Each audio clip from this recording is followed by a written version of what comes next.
Hello friends, welcome back to my channel. তো বন্ধুরা, এখন আমরা কথা বলবো তাণ্ডবের আরো একটা নতুন গান নিয়ে, যে গানটার নাম হচ্ছে খবর দে, যেটা 2-3 দিন আগেই মুক্তি পেয়েছে আর কি ইউটিউবে। সো কেমন লাগলো এই গানটা, আমরা সেটা নিয়ে কথা বলবো। দেখো, প্রথমত একদম সত্যি কথা যে শুধুমাত্র তাণ্ডবের এই গানটা নয়, তাণ্ডবের প্রত্যেকটা গান হিট, প্রত্যেকটা গান সাকসেসফুল, মানুষের ভালো লেগেছে, ভালো রেসপন্স পেয়েছে গানগুলো। এছাড়া আপনারা সকলেই জানেন যে ছবিটাও মুক্তি পেয়ে গেছে, ছবিটাও বক্স অফিসে ভালো সাড়া ফেলেছে, সাকসেসফুল সুপারহিট একটা সিনেমা, পাশাপাশি গানগুলো সুপারহিট। দেখো, আমি মনে করি যে এই জিনিসটা প্রত্যেকটা সিনেমার ক্ষেত্রেই ঘটা উচিত, হওয়া উচিত। অ্যাকচুয়ালি একটা সিনেমা ওয়ার্ক করানোর জন্য বা হিট করানোর জন্য একটা গান, সিনেমার গান অন্যতম একটা প্রধান ভূমিকা পালন করে। গান যদি হিট করে, দেখবেন সিনেমাও হিট করবে। অ্যাকচুয়ালি গান যদি মানুষের ভালো লাগে, দর্শকের ভালো লাগে, এমনি দেখবেন দর্শকের মধ্যে একটা আলাদাই আগ্রহ, একটা ইন্টারেস্ট জাগবে আর কি সেই সিনেমাটা দেখার জন্য।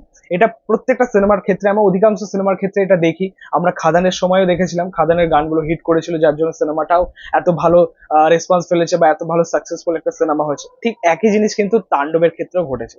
যদিও তাণ্ডবের সবকটা গান আগে আগে রিলিজ করেনি, বাট সিনেমা রিলিজ করার সাথে সাথে কিছু গান রিলিজ করেছে। যেমন ধরুন রোমান্টিক ট্র্যাকটা বা লিচুর বাগানে আগে রিলিজ করেছিল, বা টাইটেল ট্র্যাকটা আগে রিলিজ করেছিল। এই প্রত্যেকটা গান কিন্তু ভালো চলেছে, প্রত্যেকটা গানের কিন্তু মানে প্রতিক্রিয়া খুব ভালো দর্শকের কাছ থেকে।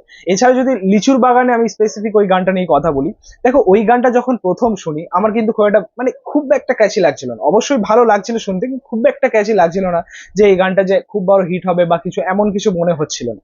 বাট আফটার 4-5 দিনের পরে এই গানটা কিন্তু দারুণ ওয়ার্ক করে গেল, মানে ভাইরাল হয়ে গেল বলতে পারো। প্রত্যেকে রিল বানাচ্ছে, দর্শকের মুখে মুখে এই গানটা চলছে। সো লিচুর বাগানে অবশ্যই হিট করেছে এবং প্রত্যেকটা গানই কিন্তু হিট। এবং এখনো পর্যন্ত আরো একটা গান কিন্তু বাকি, এই খবর দিয়ে আরো একটা থিম সং বলতে পারো, আরো একটা গান যেটা আমরা ট্রেলারে পেয়েছিলাম, ওই গানটা কিন্তু এখনো বাকি রয়েছে, ওটা আরো একটা থিম সং বলতে পারো। সো ওই গানটা কবে আসে সেটাও দেখার, ওটাও কিন্তু একটা এনার্জেটিক, একটা স্ট্রং ট্র্যাক আমরা পেয়েছিলাম। এবং এটাও কিন্তু খুবই এনার্জেটিক, শুনতে বেশ ভালো লাগছে। অ্যাকচুয়ালি লিরিক্সের কাজ এতটাই ভালো, রবিউল ইসলাম বলে একজন লিরিক্সের কাজ করেছেন। তো লিরিক্সের কাজটা এমনই হয়েছে যেটা শুনতে খুব ভালো লাগছে, পাশাপাশি সুরেরটাও, মানে সুর এবং লিরিক্স গানটাকে একদম নেক্সট লেভেল নিয়ে গেছে, যেটা আমার খুব ভালো লাগে। এই গানটা গেয়েছেন আরাফাত মহসিন।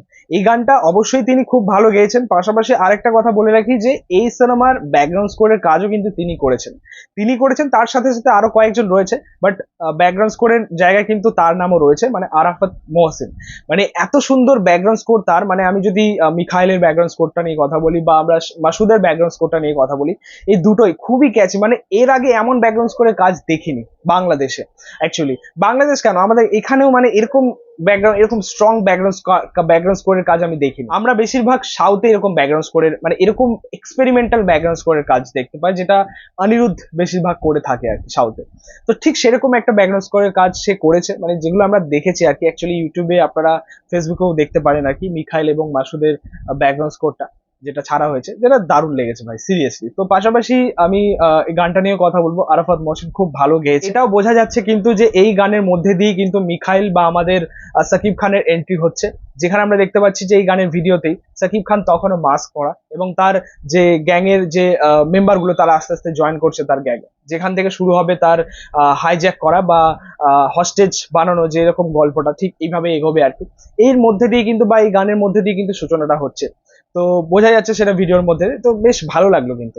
এবং সাকিব খানের এক্সপ্রেশন এবং কিছু কিছু জায়গায় সাকিব খানের আমরা রিয়াকশন পেলাম, কিছু অভিনয়ের দৃশ্য দেখতে পেলাম, যেটা অসাধারণ। মানে বিশেষ করে ইমোশন কিছু পোর্শন ছিল যেখানে দারুণ, মানে তার এক্সপ্রেশনই কিন্তু মানে জাস্ট কাঁপানোর মতো। তো দারুণ লাগলো আর কি।